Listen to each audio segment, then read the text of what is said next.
պարոն նախագահ, Թաթուլը Հակոբյան, լրագրող, մի գրառում է արել, նաև նշելով ինձ, հետևում է մեր ոդքասթերին,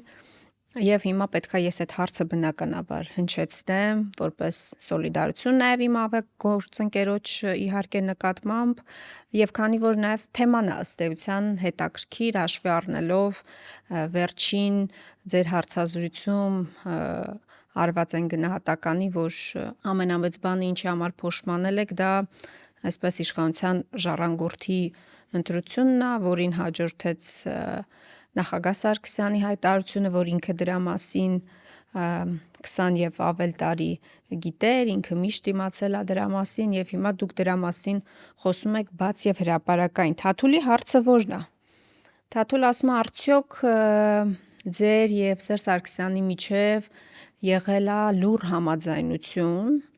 անխոս համաձայնություն կամ գուցե բաց այսպես պայմանավորվածություն որ պետքա գործարկվի Մեդվեդև-Պուտին այսպես փոխանցման իշխանության փոխանցման տարբերակը ես քեզ դու ինձ սկզբունքով հետաքրքրվում է արդյոք նման բան եղել է եւ արդյոք ձեր հարաբերությունների վրա դա է ըստ էության անդրադարձել Ես զարմանում եմ որ ընդհանրապես նման հարց առաջանում է որովհետեւ ես իմ գրքում դրա մասին շատ անկեղծ գրել եմ։ Գիտեք ինչն է ամենից վատը մարդիկ ինչ որ կոնստրուկցիաներ են կառուցում իրենց երևակայության մեջ եւ ավելի շատ հավատում են այդ կոնստրուկցիաներին քան այն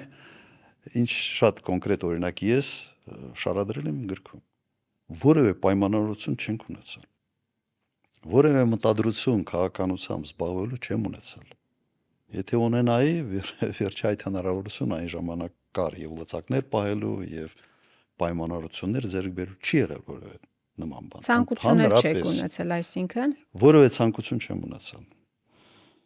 ինչ վերաբերվում է այն հայտարարությանը որ ուրիշներն էին դա ասում այդ երրորդ նախագահի, չէ, բայց հիմա սկզբնաղբյուրը ասաց, չէ, այդպիսի հայտարարություն արվեց, ես իմ վերաբերմունքը վարվող քաղաքականության նկատմամբ 2009-ից սկսած երևի 8-ի վերջից մինչև 18 թվականը արել եմ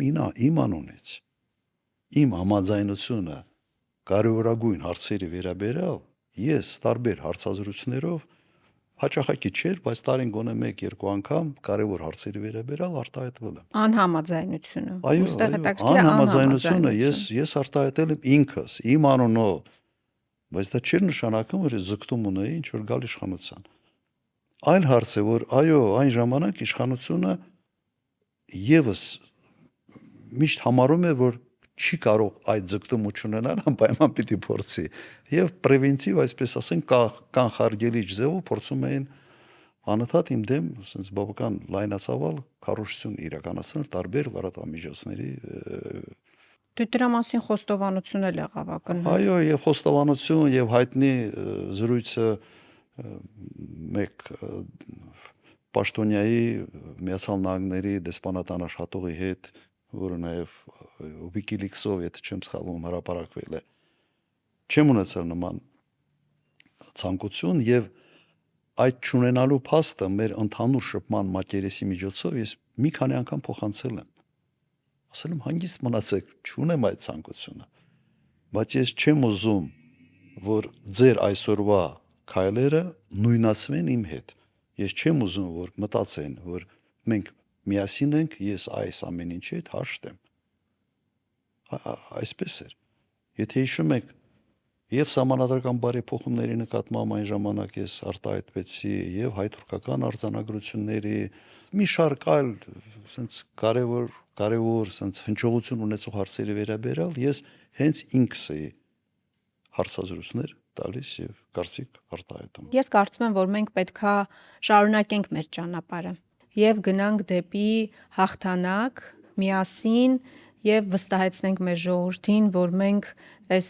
ճահճից միասին կարող ենք եւ այս ճահճից դուրս ենք բերելու մեր երկիրը նաև անցյալում թողնելով բոլոր վիրավորանքները ըստ էության։ Համաձայն եք։ Հա, ես համաձայն եմ, ուղղակի հարցը հետևյալի մեջ է, որ մենք չենք այդ թեման Այո, սրողները։ միանշանակ։ Մենք չենք։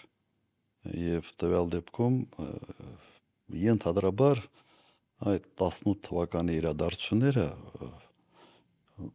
շատ ծանր, այսպես ասենք, ծանր է անցալվում իշխանությունը Նիկոլին կամ կորցնողներին կամ հանձնողներին, չեմ ուզում սա ինչ որ տվյալ դեպքում վարակում տալ, եւ այդ արդարացման ինքնաարդարացման փորձը ոչի սահմանները բարեպաշտության ընդհանրապես սահմանները խախտելով փորձում են գցել այս կամ այն մարդկանց վրա կամ իրադարձությունների կամ ուժերի չեմ կարծում որ սա այն ճանապարհն է որով պետք է առաջ շարժվել։ Այո,